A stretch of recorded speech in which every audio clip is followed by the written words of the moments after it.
Berjumpa lagi dengan Albara. Kita lanjutkan cerita Budak Bayangan. Jangan lupa share, like, komen dan subscribe.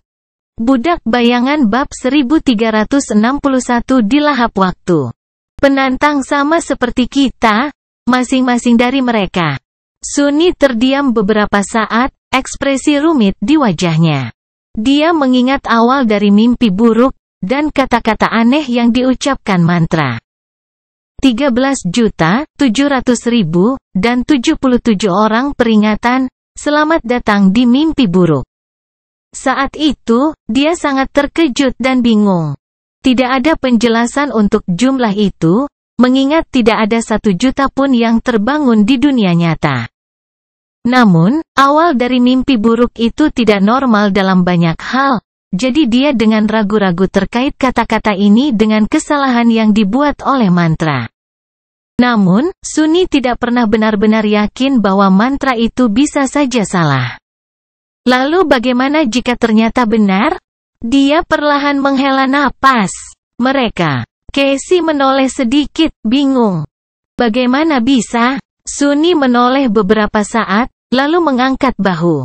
Aku tidak yakin. Tapi aku pasti tahu bahwa penduduk Twilight adalah penantang.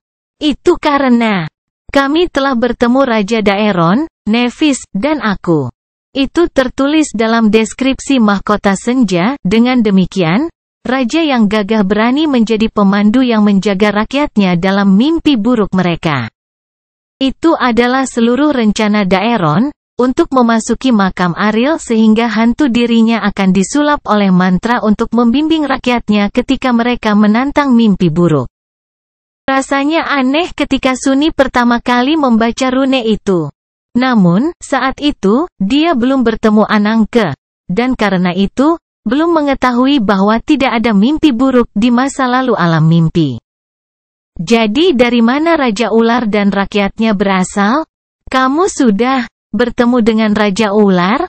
Suara Casey sedikit bergetar. Entah dari mana, tepat ketika mereka dibutuhkan. Itu sangat mirip dengan dongeng petualangan menakjubkan yang diceritakan Anangke kepadanya.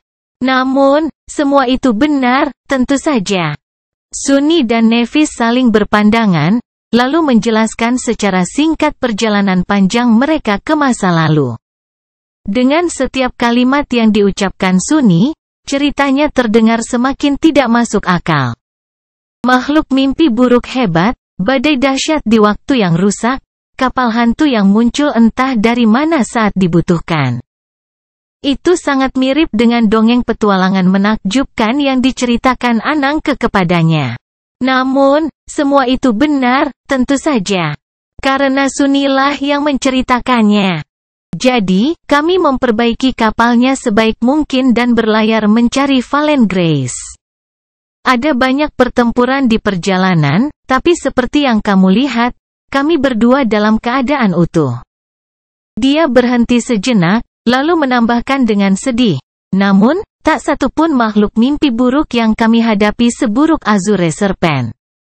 Seperti halnya Daeron dari Twilight Sea. Casey mengerutkan kening.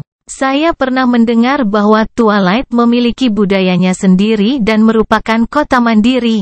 Sama sekali tidak mirip dengan yang didirikan oleh saudara-saudaranya.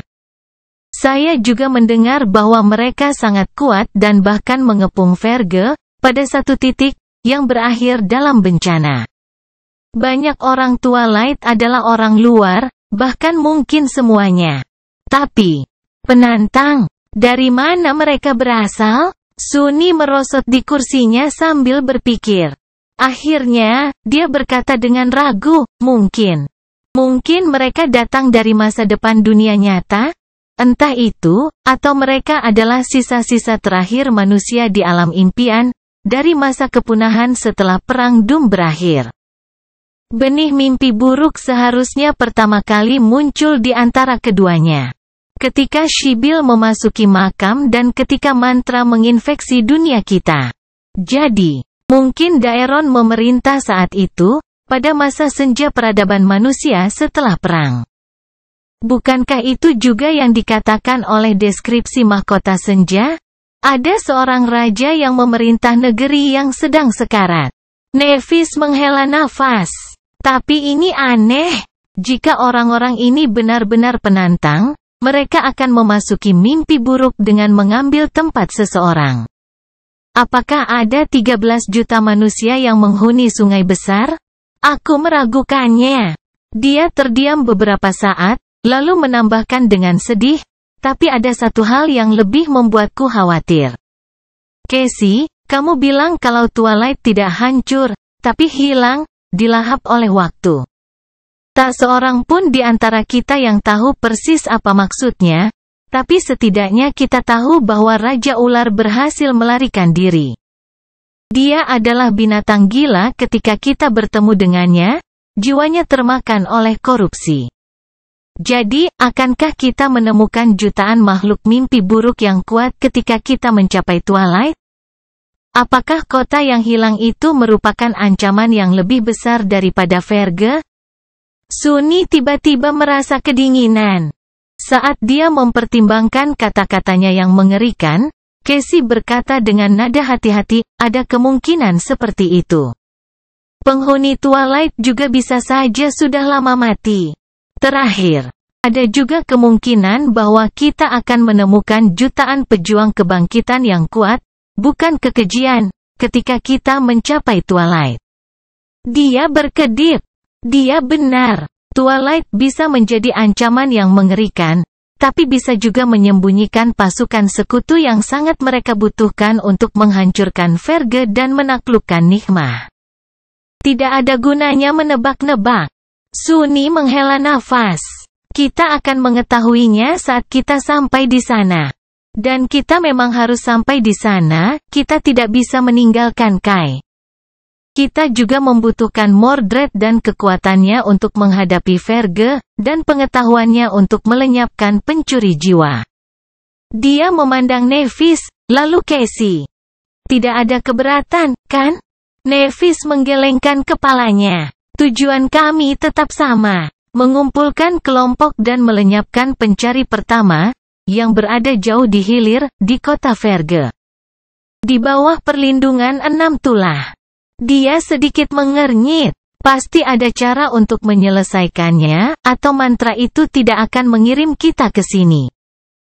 Jadi, kita pasti kekurangan informasi penting atau keuntungan penting. Twilight mungkin tempat di mana rahasia itu disembunyikan. Sunny mengangguk. Ayo kita jemput Evie dan Jet dulu, lalu berlayar ke Twilight untuk menjemput Kai dan Mordred. Saat semua orang sudah berkumpul dan kita sudah mempelajari semua yang perlu dipelajari, kita akan menyerang Verge. Casey terdiam beberapa saat, lalu berkata pelan, saya setuju. Namun, kita tidak boleh melupakan satu detail penting. Wajah cantiknya berubah serius. Aku ragu 6 tulah akan diam saja dan memungkinkan kita mengumpulkan kekuatan. Jika mereka benar-benar adalah versi masa depan dari diri kita sendiri, mereka pasti sudah tahu apa langkah kita selanjutnya.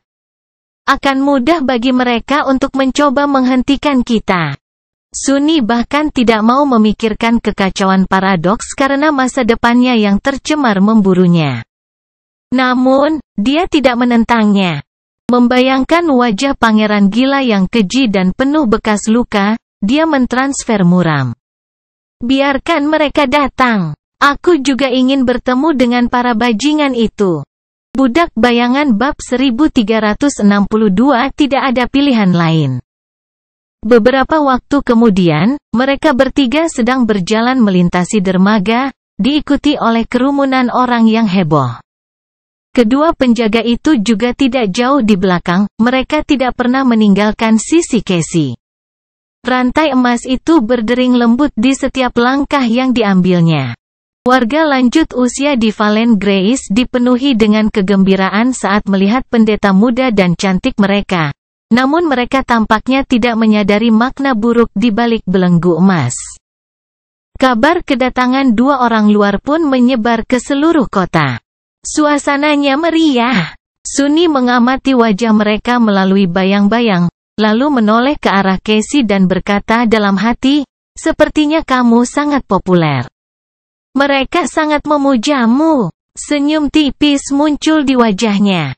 Ini senja, bukan aku. Dan bagaimana mungkin mereka tidak melakukannya? Dia adalah seorang penguasa yang bijak dan baik hati, belum lagi juara kota. Berkat Sibilnya, masyarakat sungai dapat mempertahankan diri mereka dari kekotoran batin. Yang paling penting, akulah yang terbangun paling kuat dan satu-satunya orang luar yang tersisa di Valen Grace. Jika mereka kehilangan kepercayaan padaku dan cinta mereka padaku, maka yang tersisa hanyalah keputusasaan. Dia menghela nafas sedih. Mereka hanya mencintaiku karena mereka tidak punya pilihan lain. Sunni terdiam beberapa saat, agak tertegun mendengar betapa sinisnya pernyataan itu. Itu sangat mengganggunya, entah kenapa. Lalu, dia menggelengkan kepalanya. Tetap saja, kamu pasti telah melakukan banyak hal untuk mendapatkan kepercayaan mereka. Bertahan selama 1 tahun di mimpi buruk ketiga tidaklah mudah. Apalagi sendirian. Dia telah melihat Valen Grace dan orang-orangnya. Mereka bukanlah jenis kekuatan yang dia harapkan untuk ditemukan. Dan meskipun Casey tidak menjelaskan secara rinci ketika menjelaskan upayanya untuk mempertahankan kota dari serangan Devil. Mudah untuk berasumsi bahwa melindunginya lebih merupakan beban daripada keuntungan. Hari-harinya pasti diisi dengan pertempuran yang tak terhitung jumlahnya dan kemenangan tipis. Merupakan keajaiban bahwa Valen Grace masih bisa berdiri. Dia tersenyum. Baiklah ya. Setelah kekacauan awal, aku memimpin prajurit yang tersisa berperang berkali-kali, dan membunuh banyak kekejian. Itu memang tidak mudah. Tapi aku tidak sendirian. Casey memberi isyarat kepada kerumunan yang mengikuti mereka dengan jarak hormat, serta pada 2 penjaga yang diam. Orang-orang di Valen Grace mungkin menjadi lemah, tapi mereka gagah berani dan berani. Saya juga memiliki beberapa gema untuk membantu saya. Benar, Neve pernah membawa kembali gema yang kuat dari gurun mimpi buruk, iblis jatuh dengan 6 tangan. Gema itu telah diberikan kepada salah satu penjaga api sebelum kelompoknya menantang benih mimpi buruk. Dia juga akan mengatur 1 atau 2 pengawal yang kuat untuk Casey. Sunni memiringkan kepalanya. Seberapa kuat sebenarnya gemamu? Gadis buta itu terdiam beberapa saat. Kamu sudah tahu penari pendiam. Kekuatannya ditambah dengan memori khusus yang aku terima dari Valor, meski tidak banyak. Ada juga Ekonef buatan yang diperoleh untukku dari klan, juga, yang kekuatannya setara dengan monster jatuh. Dan, ada gema yang kudapat sendiri di sini, di makam Ariel. Binatang transenden, semacamnya. Dia mengangkat alisnya. Tentu saja. Casey menghela nafas pelan. Itu adalah gema dari Sibyl senior yang kubunuh. Aku mencoba untuk tidak memanggilnya di tempat yang bisa dilihat oleh warga Valen Grace.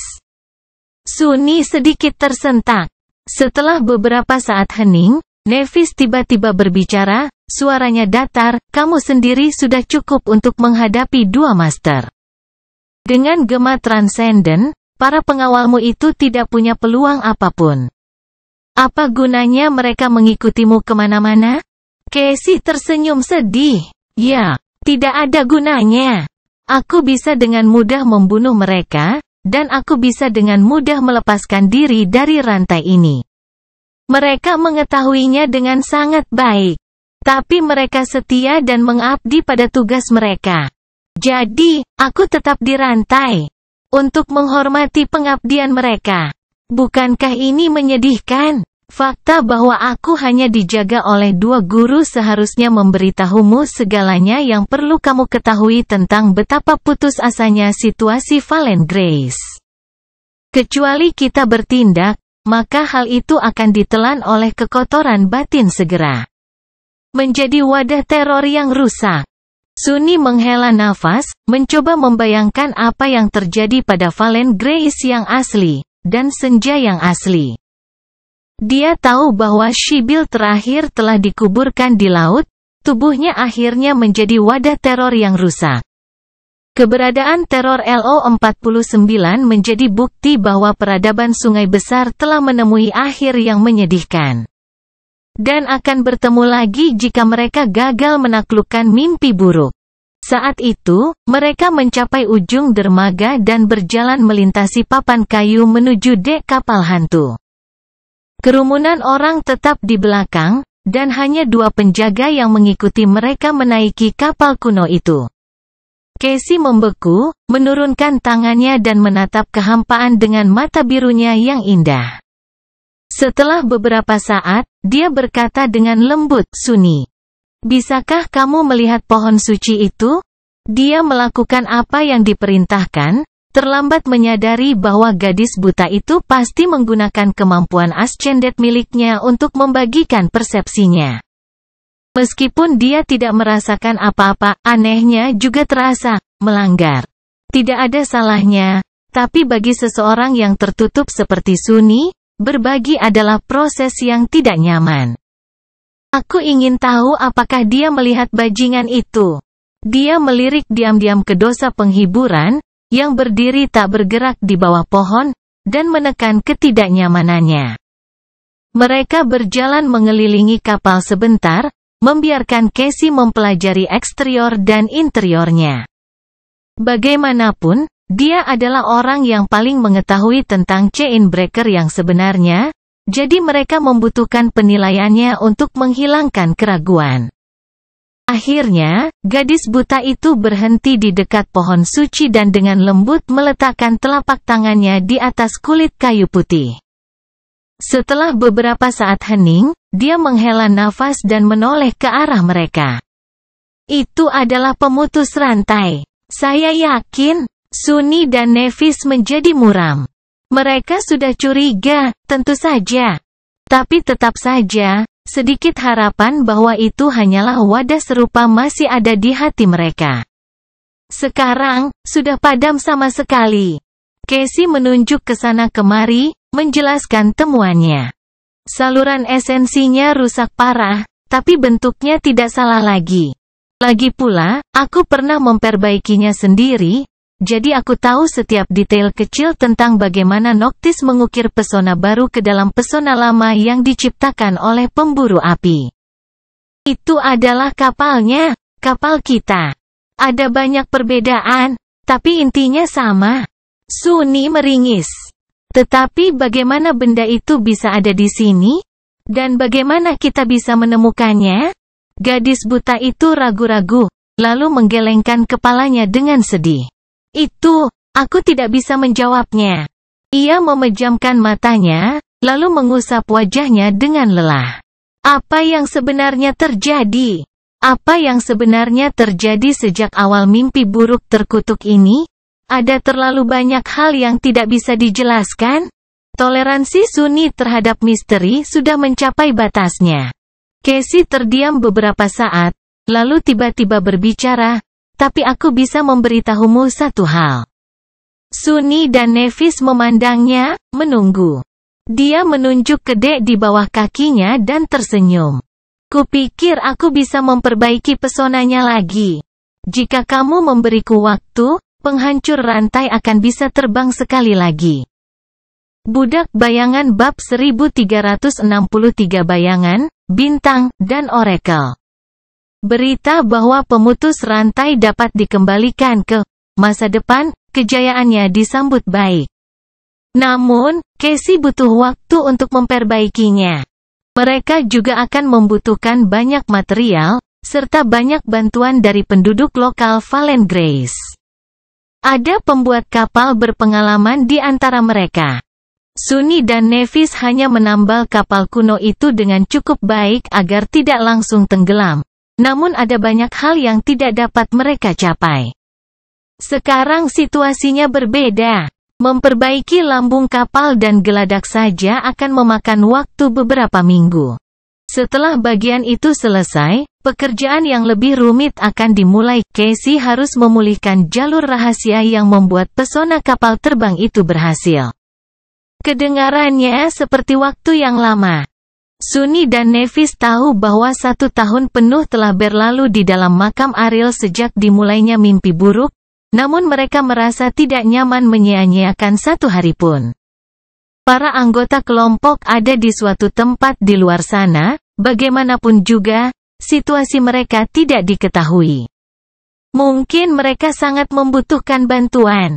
Pada akhirnya, mereka bertiga memutuskan untuk tidak terlalu menunda keberangkatannya.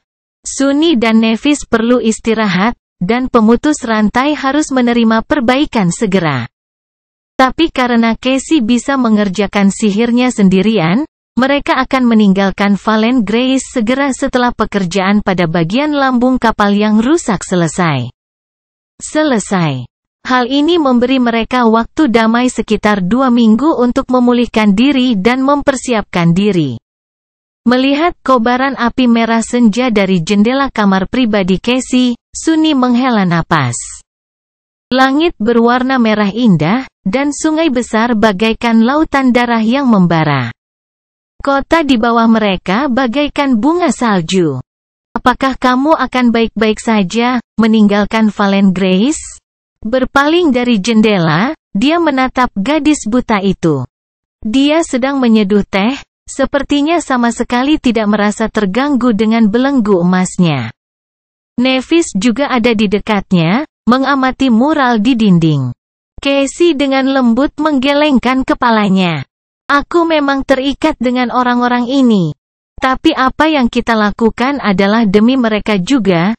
Jika kita tidak menyerang Verge, tidak ada masa depan yang tersisa bagi masyarakat sungai. Dalam beberapa tahun, atau paling lama beberapa dekade, mereka akan pergi. Tentu saja jika mereka adalah manusia sungai yang sebenarnya. Sejauh yang diketahui manusia di dunia nyata, dunia mimpi buruk akan lenyap segera setelah benih itu ditaklukkan. Tapi, sulit untuk membedakannya. Setidaknya Sunny tidak pernah mampu melakukannya. Dia berjalan ke meja dan duduk. Apakah mereka memahaminya? Akankah mereka melepaskanmu? Penjaga kedua itu berdiri tepat di luar pintu. Meskipun dia tidak bisa melihatnya, dia bisa merasakan bayangannya. Casey teringat beberapa saat, menuangkan teh ke dalam cangkir keramik yang indah. Mereka akan melakukannya. Aku akan menjelaskannya dengan baik. Jangan khawatir. Ayo, kita minum teh. Nevis mengalihkan perhatiannya dari mural dan menyatu dengan mereka di meja. Wajahnya tenang dan tenang. Mengangkat cangkirnya, dia ragu-ragu sejenak, lalu berkata dengan nada datar, aku belum sempat mengutarakannya. Tapi aku juga merindukanmu. Dan aku senang kita juga bisa bertemu. Dia menatap Casey, lalu ke Sunny. Menatapnya di wajahnya selama beberapa saat. Kemudian, Nevis menyesap cairan kuning harum itu dan tersenyum tipis. Ini seperti masa lalu yang indah. Sunny juga mempertimbangkan untuk mengatakan sesuatu yang menyentuh hati, tapi kemudian menyerah pada rasa malu karena menunjukkan perasaannya yang sebenarnya dan malah berpura-pura memuji tehnya. Bagus. Jam berapa sebenarnya yang konservasinya baik? Saat aku ditusuk oleh perwira Karapas? Atau saat pohon terkutuk itu membuat kita terpesona? Atau saat kita diserang oleh penghuni kedalaman itu saat menutupi laut gelap di malam hari? Nevis terdiam beberapa saat, lalu mengangguk.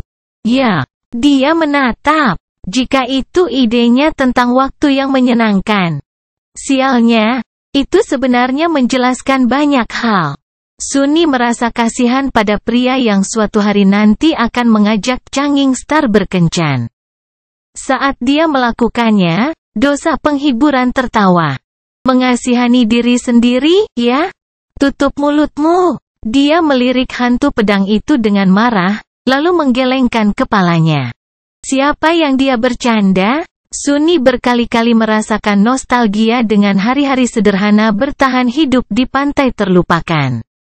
Persetan, juga seperti surga yang gelap, baginya. Melihat melalui bayangan, dia mengamati mereka bertiga, Nevis, Casey, dan dirinya sendiri. Dewa, masing-masing dari mereka telah banyak berubah. Praktisnya mereka tidak dapat dikenali. Dan itu bahkan bukan karena seberapa besar penampilan mereka telah diubah oleh kebangkitan dan kenaikan. Saat itu, Sunny adalah tikus jalanan tak berdaya yang hanya peduli pada dirinya sendiri dan bagaimana menjaga rahasianya. Casey adalah gadis yang manis, namun tak berdaya, hancur karena parahnya cacatnya yang melumpuhkan. Nevis adalah seorang remaja putri yang dilindungi yang tidak tahu banyak tentang dunia, kecuali fakta bahwa dia akan membakar dunia hingga rata dengan tanah. Lihatlah kami sekarang, anak kurus dari pinggiran telah tiada. Digantikan oleh seorang pemuda berkulit putih dengan mata yang sangat dingin dan gelap sehingga mudah melukai dirinya sendiri karena datangnya dingin mereka. Gadis yang tak berdaya itu sekarang adalah seorang wanita muda cantik yang kelembutannya menyembunyikan keinginan yang tak tergoyahkan dan kekuatan yang tidak menyenangkan. Nevis mungkin telah berubah paling banyak, mempelajari terlalu banyak pelajaran pahit. Nama mereka dikenal di seluruh dunia, dan mereka sudah lama tidak bisa menghitung lagi semua kekejian kuat yang ditebas oleh pedang mereka. Jatuh, rusak, bahkan hebat. Iblis, teror, bahkan titan. Ada juga manusia, awaken, master, dan bahkan sains. Siapa yang mengira bahwa tiga remaja yang bertemu di labirin merah tua akan minum teh di dunia tersembunyi yang diciptakan oleh Desmond suatu hari nanti. Beristirahat sebelum berlayar untuk menyanyikan seluruh kota makhluk mimpi buruk, Sunny menyesap tehnya dan menenangkan kepalanya. Terkadang hidup memang lucu. Tetap saja, tehnya sangat enak. Dia ragu-ragu sejenak, lalu berkata dengan canggung, "Aku, mungkin juga rindumu. Aku senang kita bertiga bisa bersama lagi." Budak Bayangan bab 1364 menciptakan kenangan baru bersama. Sungai besar mengalir tanpa henti. Di suatu tempat di masa depan, tinggal WAV menjadi kosong dan sunyi, tanpa ada seorang pun yang tersisa untuk menyaksikan perjalanan mereka yang tak terelakkan menuju kehancuran. Di suatu tempat di masa lalu, kota Verge berdiri, menyimpan kengerian yang tersembunyi dari kekotoran batin. Ada juga Twilight, misterius dan mengerikan, hilang ditelan waktu. Tapi di sini, di Valen Grace, hari-harinya damai. Pengerjaan Chainbreaker dimulai segera setelah Sunny, Nevis, dan Casey menyelesaikan teh mereka. Dia mengunjungi dermaga untuk mengamati perbaikan, tapi sebenarnya tidak ada gunanya.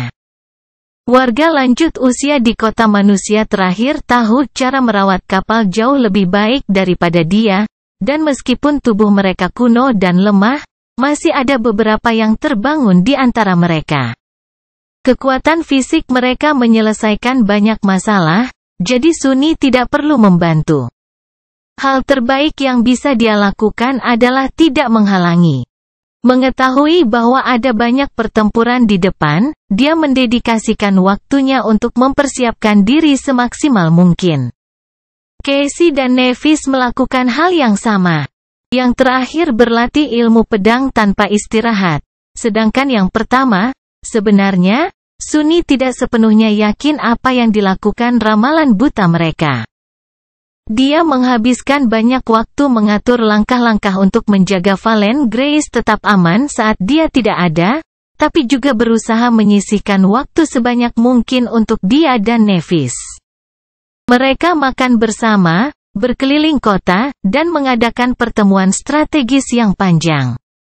Ia senang karena ketiganya bisa bersama lagi. Tapi itu juga agak aneh. Casey telah menghabiskan 1 tahun penuh di Nigma, yang berarti dia lebih tua beberapa bulan dari Sunny, menjadikannya yang termuda di kelompoknya. Dia pernah memperlakukannya sebagai adik perempuan, pada awalnya, jadi rasanya aneh tiba-tiba menjadi orang yang lebih muda. Tapi sekali lagi, usia adalah hal yang abstrak. Terutama bagi mereka yang bangkit. Sunni sendiri telah menghabiskan waktu yang tidak diketahui lamanya di penjara mimpi yang diciptakan oleh Nighmah. Meskipun dia telah melupakan sebagian besar cobaan kejamnya, jiwa masih ingat bekas lukanya. Berbicara tentang Nighmah, Dark Destroyer adalah prioritas utama saat ini. Sunni tidak yakin dia bisa menciptakan memori yang cukup untuk membantu kudanya naik sebelum berangkat dari Valen Grace, tapi dia terkejut karena dia salah. Ada dua alasan utama untuk itu. Yang pertama adalah Casey telah membuka perbendaharaan kuil untuk memberi beberapa pecahan jiwa yang kurang. Yang kedua adalah mahkota Twilight. Pesona Legacy of Twilight miliknya sangat meningkatkan kecepatan generasi esensi Sunni saat fajar dan senja. Namun, di sini, di Valen Grace, senja berlangsung hampir sepanjang hari. Hanya disela oleh malam yang singkat dan singkat, akibatnya, cadangan esensinya menjadi hampir tidak ada habisnya. Itu merupakan hal yang baik karena lebih dari satu alasan. Bagaimanapun, mereka bertiga ditakdirkan untuk mengunjungi kota Raja Ular yang hilang. Senja terletak di seberang sungai besar, tempat fajar hampir selalu muncul. Sunni yakin bahwa memiliki esensi dalam jumlah tak terbatas akan berguna, tidak peduli bahaya apapun yang akan mereka hadapi di sana. Untuk saat ini, dia berkonsentrasi menenun kenangan untuk memberi makan Nighmah di atas segalanya. Penghitung fragmen bayangan meningkat setiap hari. Begitu pula dengan serangan mimpi buruk yang telah ditaklukkan oleh kuda ganas itu, dengan kecepatan yang jauh lebih besar dari sebelumnya. Mungkin karena sifat makam Ariel. Tapi yang lebih penting, karena manusia sungai. Di dunia nyata, bayangannya hanya memiliki sedikit cara untuk mengumpulkan mimpi buruk, itu karena mimpi manusia biasa tidak berdaya, sedangkan kebangkitan tidak pernah bermimpi. Hanya para master dan kekejian yang dapat memberikan bayangannya mimpi yang cocok untuk ditaklukkan. Tapi alam mimpi yang terbangun, dan oleh karena itu, manusia sungai di makam Ariel, berbeda dari mereka yang terinfeksi mantra. Jiwa mereka tidak berpindah antar dunia saat mereka tidur, sehingga Nighmah dapat menyerang mimpi mereka dan menaklukkan ketakutan mereka. Hasilnya, warga Valen Grace menikmati tidur yang sangat nyenyak selama hari-hari ini, sementara Shadow miliknya menerima banyak mimpi buruk yang menambah kawanannya. Jika terus begini, Sunni tidak tahu apa yang akan terjadi pertama kali, kenaikan kuda hitam atau kembalinya kekuatan penuh sebagai teror. Dia bekerja tanpa kenal lelah untuk menenun lebih banyak kenangan yang belum sempurna, dan melakukannya lebih cepat. Satu demi satu, semuanya selesai. Dan akhirnya, Sunni menenun yang terakhir. Tanggal keberangkatan mereka sudah semakin dekat ketika dia melakukannya. Tersembunyi di ruangan luas yang telah diatur Casey untuknya di dalam kuil, Sunni perlahan melepaskan keempat lengan bayangannya dan meletakkan jarum weaver ke bawah. Yang tertinggal di tangan manusianya adalah hiasan nacre yang indah. Apa yang membuatnya terlihat begitu menggoda bukanlah kemilau warna-warninya, tapi tenunan halus yang tersembunyi di baliknya. Selesai. Sunni menghembuskan napas perlahan, lalu melepaskan hiasan itu dan menggeliat. Saya melakukannya. Dia merasa lelah sekaligus gembira. Nighmah hanya membutuhkan satu memori transenden lagi untuk mencapai ascension, dan sekarang, memori itu telah selesai. Sambil berdiri, Sunni menatap langit merah di balik jendela. Malam telah berlalu, yang berarti bayangannya seharusnya sudah kembali ke posnya. Saat ini, kuda hitam biasanya bersembunyi di balik bayang-bayang dekat tempat pemutus rantai sedang diperbaiki, menjaga para pekerja atas perintahnya. Kalau begitu, sebaiknya aku pergi mengunjunginya sekarang. Saat Sunny membayangkan betapa kuatnya Nigma sebagai ascended terror, sebuah bayangan cepat jatuh dari langit dan mendarat di ambang jendela. Itu adalah burung gagak Jet. Burung kecil itu melompat beberapa kali, lalu menatapnya dengan marah dan mengoceh, terjebak. Terjebak. Dia menghela nafas. Aku tahu, gagak-gagak. Kami akan segera menemui tuanmu. Hei, aku ingin bertemu dengannya juga. Tunggu saja beberapa hari lagi. Gemma sering berada di kawasan ini, mungkin karena familiar. Setiap kali Sunny mengantuk, dia akan mengamati makhluk burung kecil itu dan mencoba menenangkan ketidaksabarannya. Tiba-tiba, senyuman muncul di bibirnya. Tapi pertama-tama, apakah kamu ingin ikut mencari nikmah bersamaku?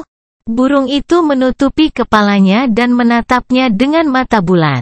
Kemudian, ia membuka paruhnya dan bersuara, kuda. Kuda. Sunny terkekeh. Ya, kudanya. Ayo kita coba lagi. Dengan itu, dia larut dalam kegelapan dan mewujudkan dirinya kembali ke bentuk aslinya. Kali ini, Sunny tidak menciptakan kembali penampilannya sendiri, melainkan membentuk dirinya menjadi makhluk yang sama sekali berbeda dan lebih kecil. Beberapa saat kemudian, dua burung gagak, yang satu berwarna hitam, yang lainnya bahkan lebih gelap, seolah terbuat dari bayangan, terbang ke langit merah. Budak Bayangan bab 1365 suara sayapnya.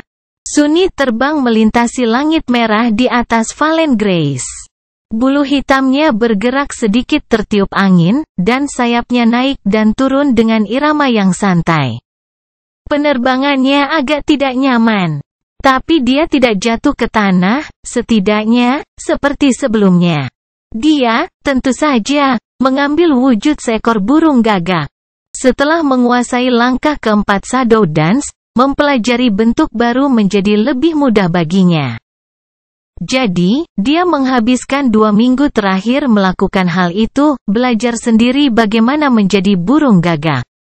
Sunny sudah percaya diri di darat dan memiliki wujud ular laut untuk melindungi dirinya di udara.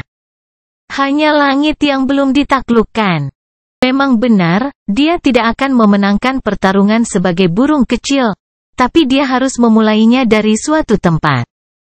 Ide untuk mencoba mengambil bentuk jet seeko telah terlintas di pikiran ketika dia sedang beristirahat setelah lama dan melelahkan dalam memesan. Ya, Sunny memiliki banyak esensi dan pecahan jiwa yang lebih dari cukup untuk mencapai tujuan, tetapi kesabarannya pun tidak terbatas. Dia perlu istirahat dari waktu ke waktu dan mengalihkan perhatiannya dari proses hafalan dalam menciptakan kenangan yang belum sempurna. Pada salah satu waktu istirahat, burung gagak yang giginya mengunjunginya sekali lagi untuk mengoceh tentang bagaimana Jet terjebak. Menatapnya, Sunny mengenang bahwa dia belum memanfaatkan peningkatan kemampuannya untuk membayangi berbagai makhluk dengan lebih baik. Keinginan untuk terbang melintasi langit yang luas bergejolak di dalam hatinya. Siapa bilang hanya Kai yang boleh terbang di udara? Jadi, itulah yang telah dia lakukan. Menatap burung yang banyak bicara itu, dia mencoba mempelajari bentuknya sendiri. Yang akhirnya sama sulitnya untuk dicapai seperti mengubah dirinya menjadi ular laut raksasa. Tubuh burung gagak sendiri jauh lebih kecil dan sederhana. Masalahnya adalah krau-krau adalah eko, dan karenanya tidak benar-benar hidup. Jadi, Sunny mengatasi kendala yang tidak terduga. Shadow Dance tidak begitu efektif melawan benda mati. Kalau dipikir-pikir, dia seharusnya tahu bahwa hal itu akan terjadi. Memikirkan kembali bagaimana dia menciptakan bentuk ular onyx. Dan bahkan lebih jauh ke masa lalu, ke masa mempelajari gaya bertarung dari musuh-musuhnya, Sunny menyadari bahwa ada 2 komponen dalam Shadow Dance.